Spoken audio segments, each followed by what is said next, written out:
Algumas falhas que se registraram ao longo da nossa revolução talvez fosse o de não se terem criado as condições para o diálogo claro, aberto, transparente, sabendo esclarecer, ser esclarecido e paciente, saber aturar.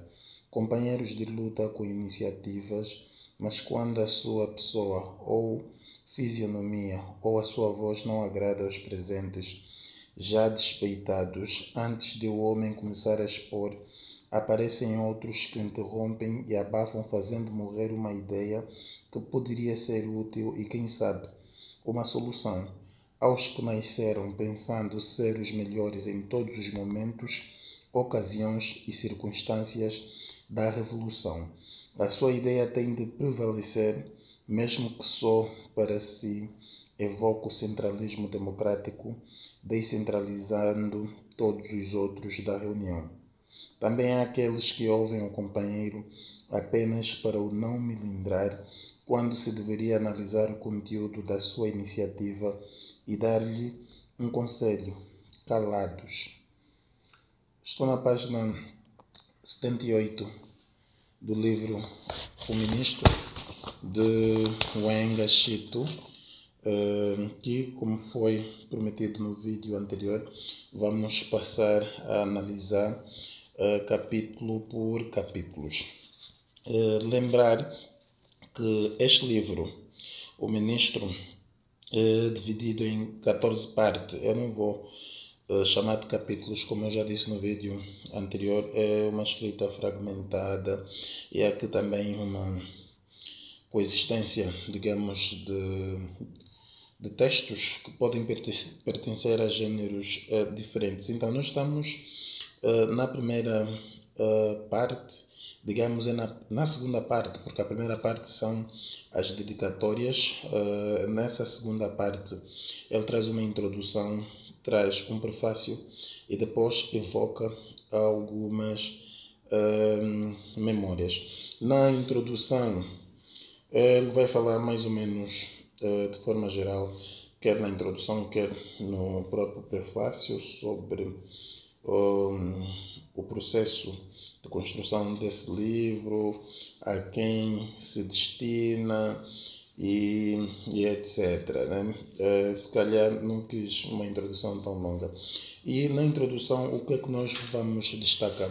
É a existência do poema Eu Sou o Poeta de Quimbundo, sem calças, sem cuecas, sem sapatos, onde de mulada passeando na senzala, cidade nas matas, nas serras, montanhas, etc. Como não é o nosso objetivo falar especificamente do poema, vamos falar de uma forma geral.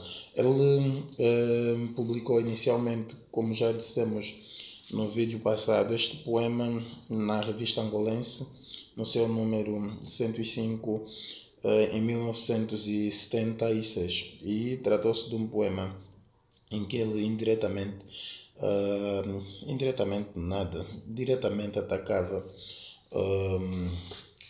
o movimento do qual ele fez parte, e um poema escrito numa linguagem muito similar à sua prosa, né? E ele faz questão de escrever poeta para mostrar a distinção entre ele e os demais poetas. Ainda assim,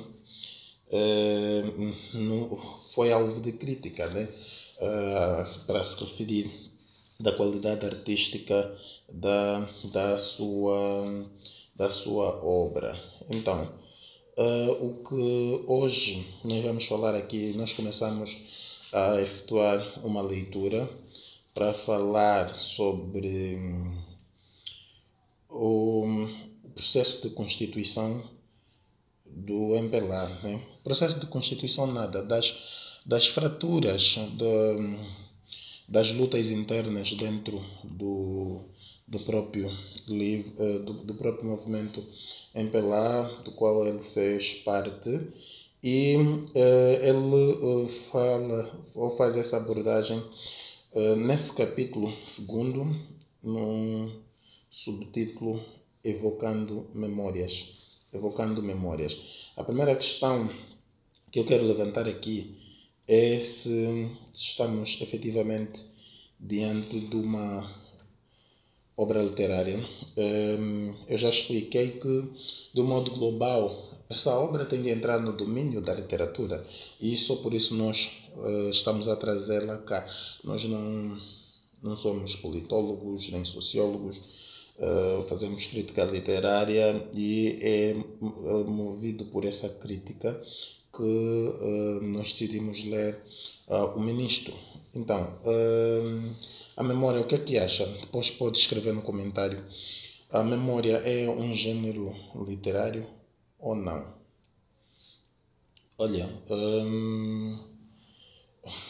isso não é um live, né? E depois nós podemos discutir. Qualquer texto pode ser convertido em literatura, dependendo das estratégias de enunciação que o artífice da palavra vai optar. Nós estamos a falar de memórias tão reais do Engaxito, vivenciadas ao longo do ano, sobretudo memórias de 1974, né? Nós vamos falar daqui revoltativa, da FNLA, de momentos há momentos a beirar a independência e etc. Então, a memória vai se configurar como texto literário quando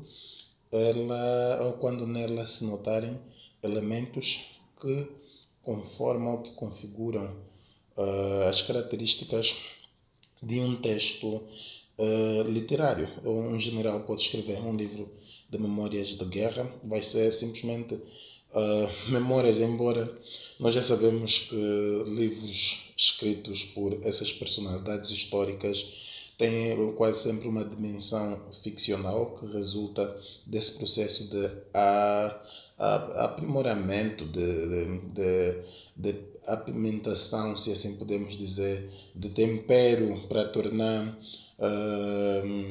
a sua obra mais épica possível, às vezes colocando factos que não foram vividos e às vezes imputando factos vividos por outros, reclamando como se fossem seus, para tornarem as suas obras e a sua vida às vezes medíocres, mas visíveis. Mas isso é próprio. Então, o Engaxito aqui apresenta-nos a sua odisseia ao longo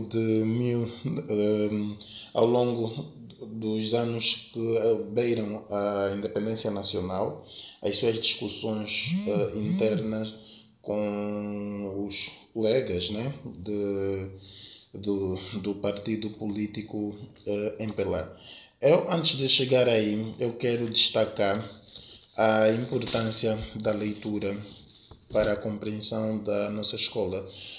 Factos como nós podemos terminar uma licenciatura ou um mestrado e às vezes até mesmo um doutoramento em Angola sem nunca termos ouvido falar da revolta ativa ou de outras questões relacionadas com a história política de Angola. As nossas escolas são demasiado sensíveis para tocarem em determinados assuntos. Então, a única forma de o angolano se manter ligado à sua nação verdadeiramente, conhecendo a sua história, a sua cultura, é lendo sobretudo obras literárias. Os escritores abordam sempre esses fenômenos lendo e depois indo investigar. Sempre que encontrarem um facto,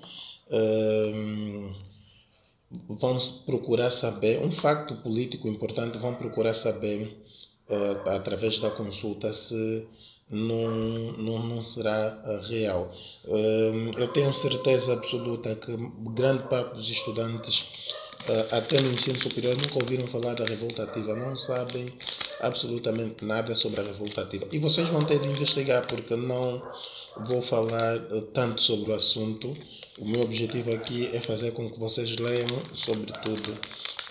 Fiquem a saber pelo menos o básico das coisas e depois vão naturalmente investigar. Nós só temos 20 minutos e eu já consumi, infelizmente, 10 minutos. Eu não sei se no vídeo passado, já não me lembro, falei desse espírito congregador que estava imbuído o Engashito, um espírito que eu ainda tive a oportunidade de acompanhar através das suas intervenções como deputado à Assembleia Nacional. Então, no Evocando Memórias, ele começa com uma memória importante de 1975, perdão, 1974, que é o 25 de abril, o golpe que viria a derrubar o governo salazarista, né, liderado na altura por Caetano de Souza em Portugal. E a queda desse governo precipitou a independência nacional. Mas antes de alcançarmos a independência nacional, aconteceram outras coisas que o Engashito está aqui a relatar no mesmo ano de 75, né? E curiosamente no mês de maio, né?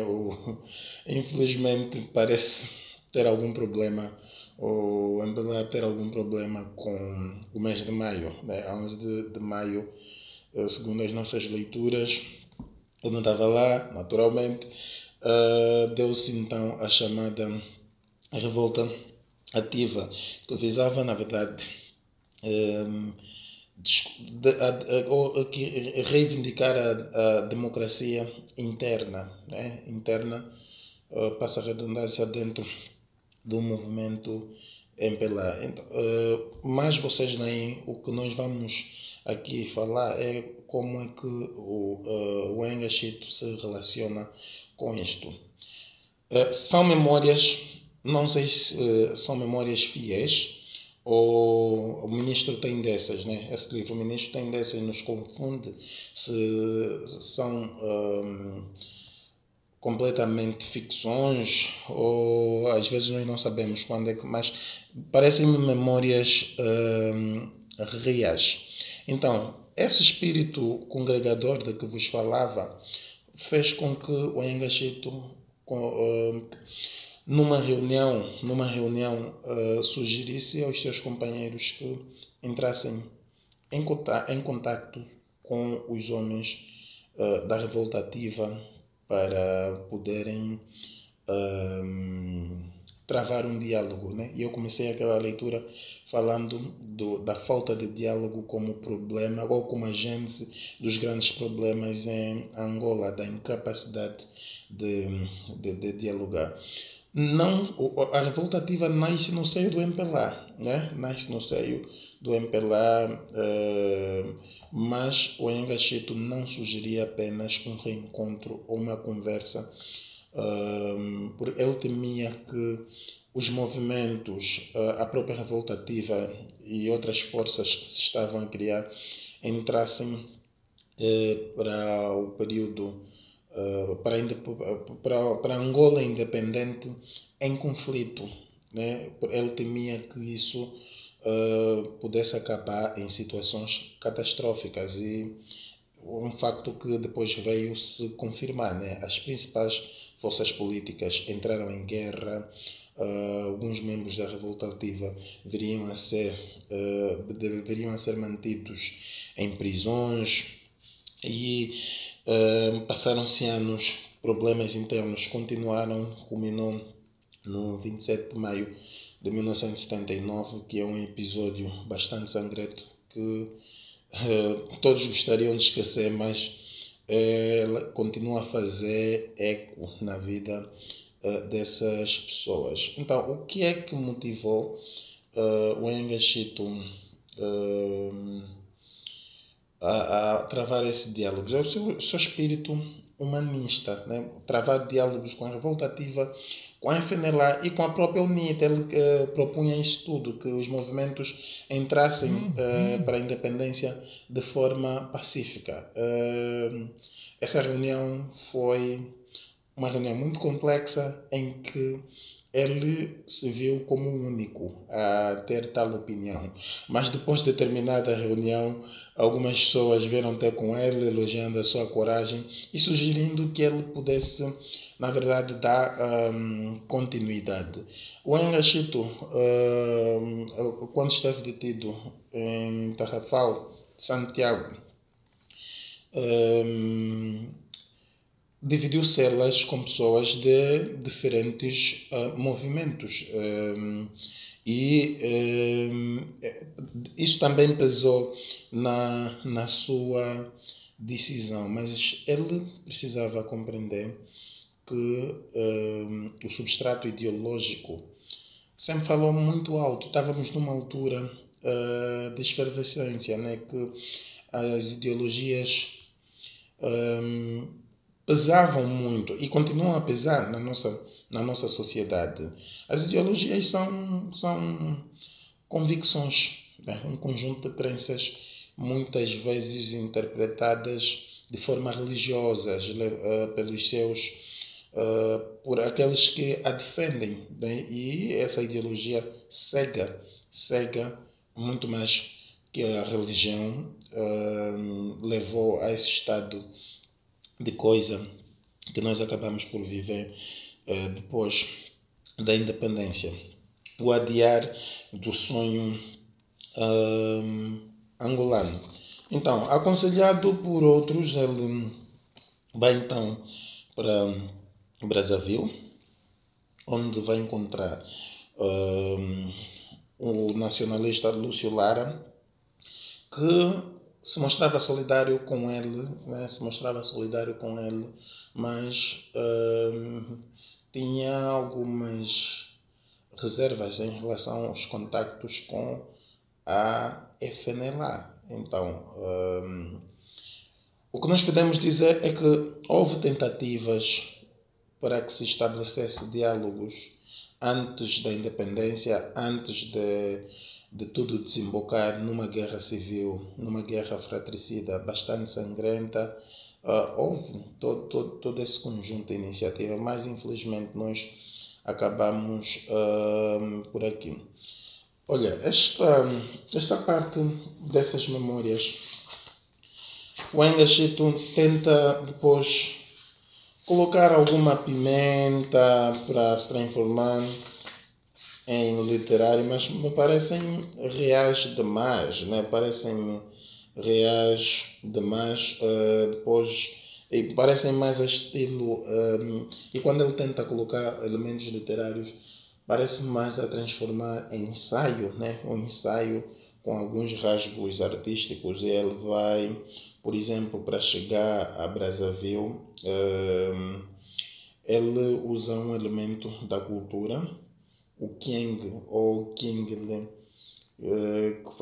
que está em cada ser humano e é uma força, dá uma força para exercer influência no outro, né? E ele acreditava que estivesse imbuído desta força, né? Deste elemento, digamos, da filosofia africana para interferir no comportamento dos outros, torná-los mais humanos e evitarem o caminho do sangue, que infelizmente acabariam por desembocar aí. Então, o meu objetivo é fazer vídeos curtos e esta é só a primeira parte do Invocando Memórias. Ele dá continuidade, fala de encontros eventuais que teriam em Lusaka e etc. Dá continuidade a essas questões e tudo mais. Mas vocês vão ter de, estou simplesmente a incitar-vos, né? Vocês vão ter de dar continuidade por vocês, vão ler e vão investigar, porque é uma das formas que vocês têm para conhecer verdadeiramente a história de Angola. É que se nós dependermos da academia, saberemos muito pouco. Não deixe a academia influenciar no teu aprendizado ou corromper o teu aprendizado. É limitada, infelizmente. Há ainda o peso do substrato ideológico e determinados assuntos são evitados, são vistos como tabus. Ninguém muda nada por saber da revolta ativa. São acontecimentos que ficaram no passado e nos ajudam a explicar, de certa forma, o nosso presente. E a obra literária é isso, né? A finalidade dessas conversas é mostrar que a literatura é bastante útil. É um campo, digamos, multidisciplinar, no qual convergem quase todas as outras áreas das ciências humanas. Estamos aqui a falar de história. Quando nós falávamos da memória como texto literário, estamos a falar implicitamente de teoria da literatura e crítica literária. Uma memória só pode se configurar como texto literário se verificar nela elementos literários. Não é uma obra de um general a evocar uma guerra que não viveu, a concentrar para si feitos que não fez. Aqui vamos abrir um outro conceito, a diferença entre mentira e ficção como tal, né? Eles podem até ficcionalizar, mas não vão entrar no domínio da ficção literária. Então, lê esta parte do Evocando Memórias do Enga Cheto e depois vamos discutir se é efetivamente uma obra literária ou não. Porque eu já disse que esses textos, muitos avulsos, isto para mim é uma compilação de textos literários e não literários, né? E vou respeitar quem tiver uma opinião diferente da minha. Então, até mais, fiquem bem. Eu volto ainda esta semana com um outro vídeo para falar da terceira parte deste livro, Leopold Wild. Tomara que haja mais elementos literários do que políticos. Né? Bye, bye. Partilha e, por favor, leiam. Leiam, leiam, leiam, leiam.